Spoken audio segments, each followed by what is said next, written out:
Привет, друзья! Сегодня мы отправимся в захватывающее путешествие к самому сердцу нашей Солнечной системы – к Солнцу. Вы когда-нибудь задумывались, что делает Солнце таким важным для нашей жизни? Почему оно так интересно ученым по всему миру? В этом ролике мы раскроем все тайны этой удивительной звезды, которая дарит нам свет и тепло каждый день. Оставайтесь с нами, будет интересно. Примерно 4,5 миллиарда лет назад в космосе существовало огромное облако. Это облако состояло из газа и пыли, и его размеры были просто колоссальными. В какой-то момент в этом облаке начался процесс, который называется гравитационный коллапс. Что это значит?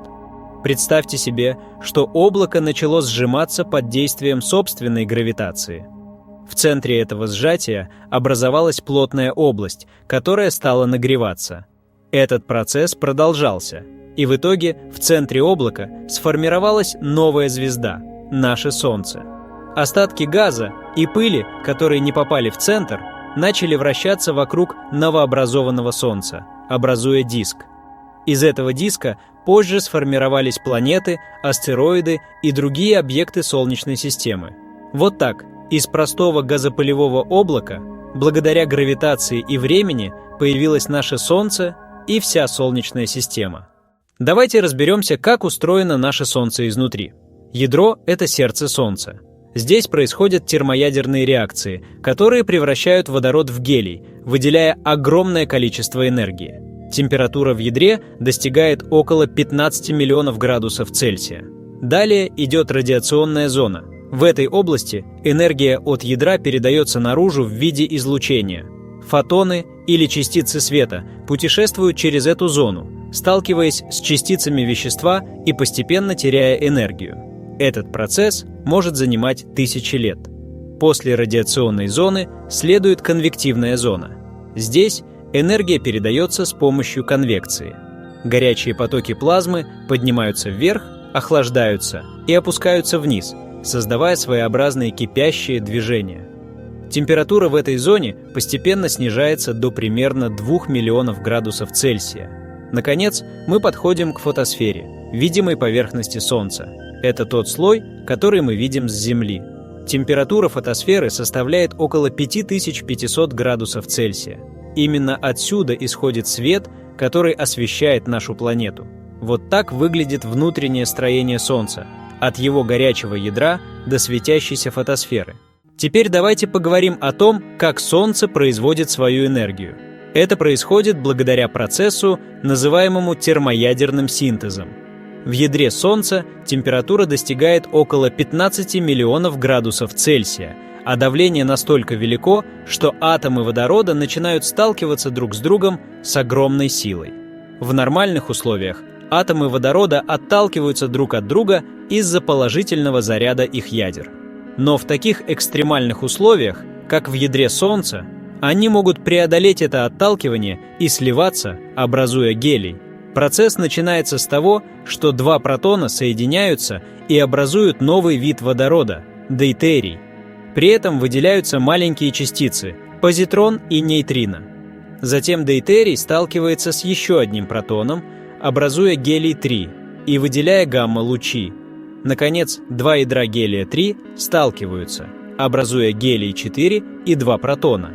Этот процесс называется протон-протонным циклом и является основным источником энергии для Солнца. При каждом слиянии выделяется огромное количество энергии в виде света и тепла. Эта энергия постепенно перемещается от ядра к поверхности Солнца, проходя через радиационную и конвективную зоны, и, наконец, излучается в космос в виде солнечного света. Таким образом, термоядерный синтез в ядре Солнца – это мощный и непрерывный процесс, который обеспечивает нас светом и теплом, необходимыми для жизни на Земле. Солнечная активность – это совокупность различных явлений, происходящих на Солнце, которые могут влиять на нашу планету. Давайте разберемся в трех основных проявлениях солнечной активности – солнечных пятнах, вспышках и корональных выбросах массы. Солнечные пятна – это темные области на поверхности Солнца, которые кажутся такими из-за их более низкой температуры по сравнению с окружающими областями. Эти пятна возникают в местах сильных магнитных полей, которые подавляют конвекцию и охлаждают поверхность.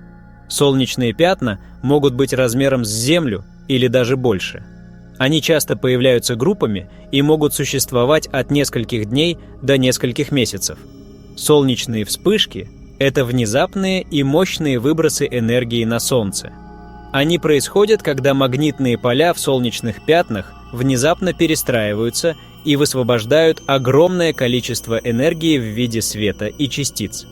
Вспышки могут длиться от нескольких минут до нескольких часов и выделяют энергию, эквивалентную миллиардам мегатонн тротила. Эти вспышки могут влиять на Землю, вызывая геомагнитные бури, которые могут нарушать работу спутников, радиосвязь и даже энергосистемы.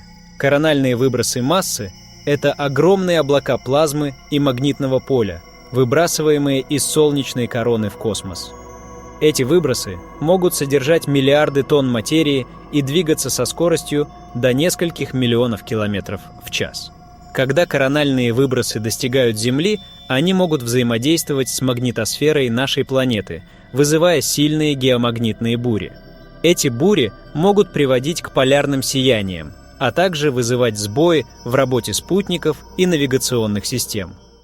Солнечная активность может оказывать значительное влияние на Землю.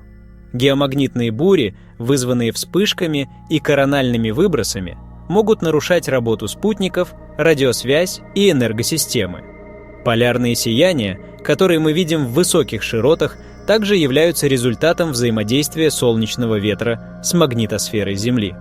Кроме того, солнечная активность может влиять на космическую погоду, что важно для астронавтов и космических миссий. Солнечная активность – это не только захватывающее явление, но и важный фактор, который необходимо учитывать для защиты наших технологий и инфраструктуры на Земле. Солнечная энергия играет ключевую роль в поддержании жизни на Земле и формировании климата и погоды. Давайте разберемся, как именно это происходит. Солнечная энергия – это основной источник энергии для всех живых организмов на нашей планете. Растения используют солнечный свет для фотосинтеза, процесса, при котором они превращают углекислый газ и воду в глюкозу и кислород. Глюкоза служит источником энергии и строительным материалом для растений, а кислород необходим для дыхания всех аэробных организмов, включая людей. Климат Земли во многом определяется количеством солнечной энергии, поступающей на ее поверхность. Солнечные лучи нагревают поверхность Земли и океаны, что приводит к испарению воды и образованию облаков. Эти процессы играют ключевую роль в круговороте воды, который, в свою очередь, влияет на климатические условия в различных регионах.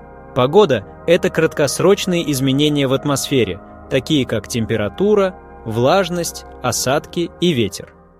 Солнечная энергия нагревает поверхность Земли неравномерно, что вызывает движение воздушных масс и формирование ветров. Например, теплый воздух поднимается вверх, создавая области низкого давления, а холодный воздух опускается, создавая области высокого давления. Эти различия в давлении приводят к ветрам и другим погодным явлениям. Солнечная энергия также ответственна за такие удивительные явления, как полярные сияния. Когда заряженные частицы от Солнца взаимодействуют с магнитосферой Земли, они вызывают свечение в верхних слоях атмосферы, создавая красивые световые шоу на полюсах.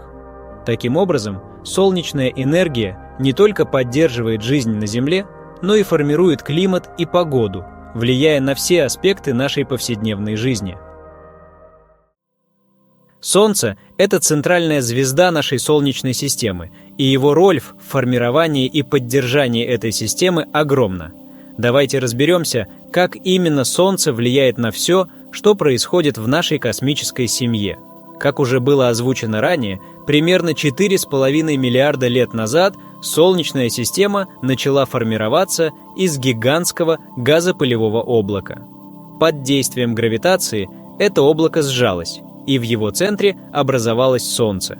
Вокруг Солнца начали формироваться планеты, астероиды и кометы. Гравитация Солнца удерживала все эти объекты, не давая им разлететься в разные стороны. Но как же Солнцу удается поддерживать орбиты планет? Солнце обладает огромной массой, которая составляет более 99% всей массы Солнечной системы. Благодаря своей гравитации оно удерживает планеты на их орбитах. Каждая планета движется по своей орбите вокруг Солнца, и эта орбита определяется балансом между гравитационным притяжением Солнца и центробежной силой, возникающей из-за движения планеты. Солнце не только удерживает планеты на их орбитах, но и оказывает на них значительное влияние. Например, солнечная энергия нагревает планеты, определяя их климат и погодные условия. Без Солнца Земля была бы холодной и безжизненной.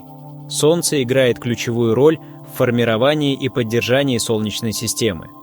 Оно удерживает планеты на их орбитах, обеспечивает их энергией и влияет на многие процессы, происходящие на них.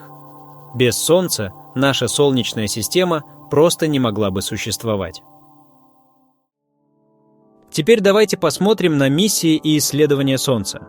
Космическая обсерватория СОХА – это совместная миссия НАСА и Европейского космического агентства, запущенная в 1995 году. Основная цель этой обсерватории – изучение внутренней структуры Солнца, его внешней атмосферы и солнечного ветра. Она оснащена 12 научными инструментами, которые позволяют наблюдать Солнце в различных диапазонах электромагнитного спектра, от видимого света до ультрафиолета и рентгеновских лучей. СОХА сыграла ключевую роль в понимании солнечных вспышек и корональных выбросов массы. Она предоставила ученым возможность наблюдать за этими явлениями в реальном времени и изучать их влияние на космическую погоду. Благодаря ее данным мы можем лучше прогнозировать геомагнитные бури и их влияние на Землю. Зонд Паркер – это миссия НАСА, запущенная в 2018 году с целью прикоснуться к Солнцу. Зонд Паркер приблизится к Солнцу на рекордно близкое расстояние, всего около 6 миллионов километров от его поверхности. Это позволит ему изучить солнечную корону и понять, почему она намного горячее, чем поверхность Солнца. Паркер оснащен 4 основными научными инструментами.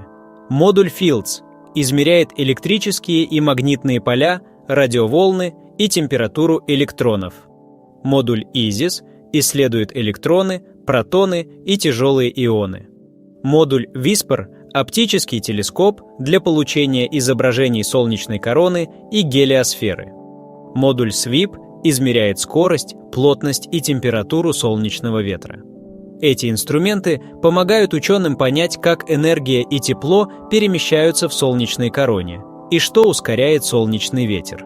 В 2021 году зонд Паркер впервые вошел в солнечную корону, собирая данные о частицах и магнитных полях, что стало историческим событием. Исследования Солнца с помощью таких миссий, как СОХА и Паркер, имеют огромное значение для науки и нашей повседневной жизни. Они помогают нам лучше понять процессы, происходящие на Солнце, и их влияние на Землю. Это знание важно для прогнозирования космической погоды, которая может влиять на спутники, радиосвязь и энергосистемы на Земле. Солнце, как и все звезды, имеет свой жизненный цикл.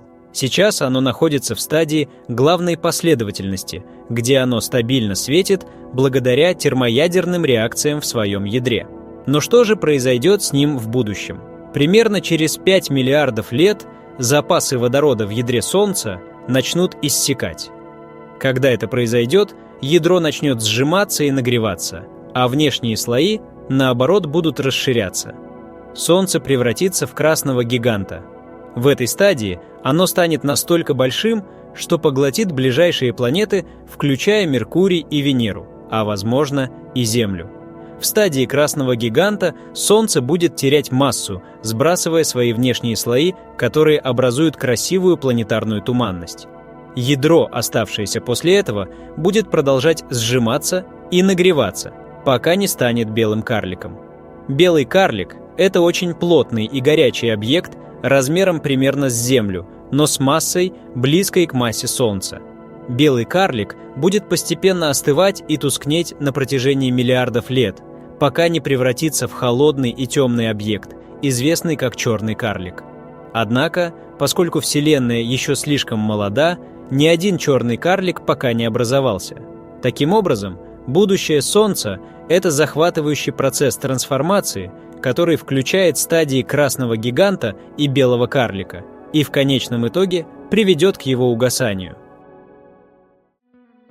Изучение Солнца важно не только для понимания его будущего, но и для того, чтобы лучше понять процессы, происходящие в других звездах и галактиках.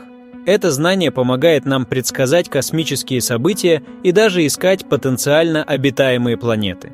Если вам понравилось это видео и вы хотите узнать больше о космосе и других удивительных явлениях, не забудьте подписаться на канал и нажать на колокольчик, чтобы не пропустить новые выпуски. До новых встреч!